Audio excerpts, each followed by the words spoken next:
Alright, this week instead of a miniature, I'm going to show you how to make a tool for your work table.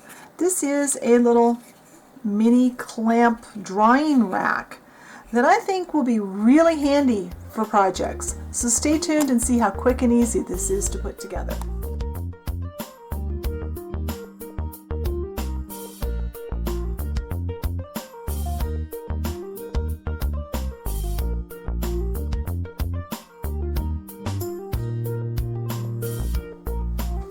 Alright, some time ago I showed you how to make this drying rack, and I use this for gluing and painting stuff all the time.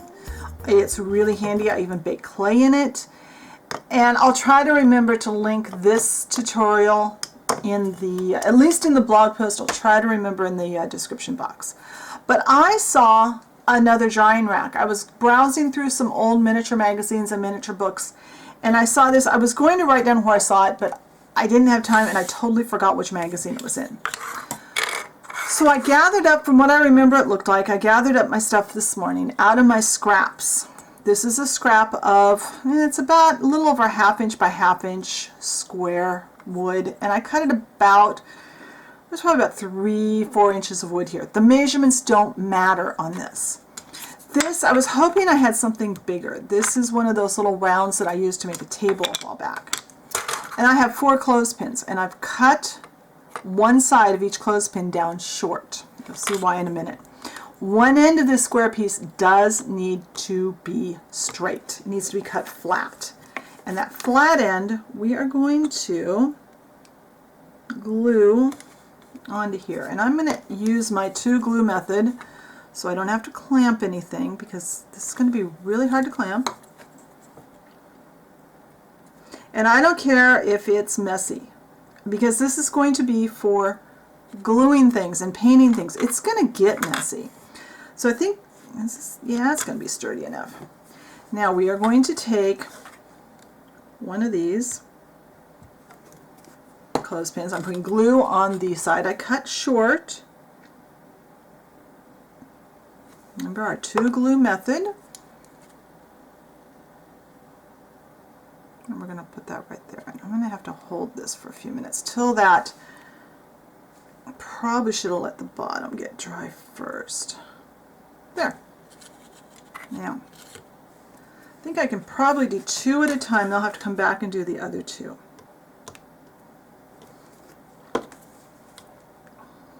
And I wanted to do the 2 on the top. I'm lining them up with the top of my board so that I'll know how far down this second batch has to be. And I'm trying to line the cut spot up right there. So I'm going to hold on to this. I've got glue running down the side. I'm not worried about that. I might wipe it up with a wet wipe here in a little bit. Alright. I'm going to let this glue dry. When this is dry, I'll come back. We'll put the second pair on, and we'll be done except for having the glue dry. Alright, now the wood glue is not dry, but the super glue has got this held in really nice and snug.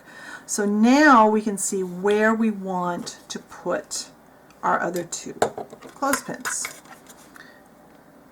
And then, whoops, it might help if I open my glue. Oh, I was way too efficient. I closed both bottles while I was not recording. Okay. Get drop on there. I've got it.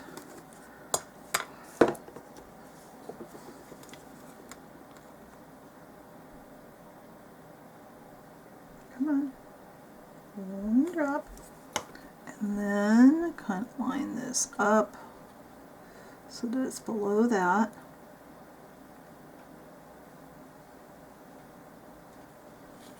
And then turn this. Now you will want to let the glue dry completely before you try to use this. And wood glue takes a while to dry. It says on the side of the bottle here. I'll hold that. Does it say? Oh, I'm sure it does if I was going to sit here and look at it for that long. But try and make sure they're level. Or, you don't have to be perfect, but there. I am going to let this completely dry, and when it's dry, I'll show you how it works. Alright, this is actually dried for a couple of days now. Wood glue needs to dry overnight to be really solid, and it will remain yellow, which is why I don't use it in many things, but it is much stronger. So I'll go into that in more detail on the blog post. But now we have 4 clamps here we could use. I don't have anything I'm working on that I can really show you, but I'm going to just use this craft stick. Say, for example, we were painting something like this. We could put it in here, we could paint, we could dry. I think this is going to be a tool that the longer it sits in my workroom, the more I'm going to find to do with it. I'm just really impressed with how easy this was to put together. Be sure and check the blog post. I'll go into the why I chose the glue I did, and I'll give you a little backstory on how I ran into this particular picture of this item that I went from. But that is our project for today. I love being able to show you how to make a little tool out of just found materials that we probably all have. So I hope you enjoyed this project. If you haven't found the Facebook group, the link for that is always in my description box of the video. Be sure and check the blog post. Check with us on Facebook, and I'll talk to you later. Bye.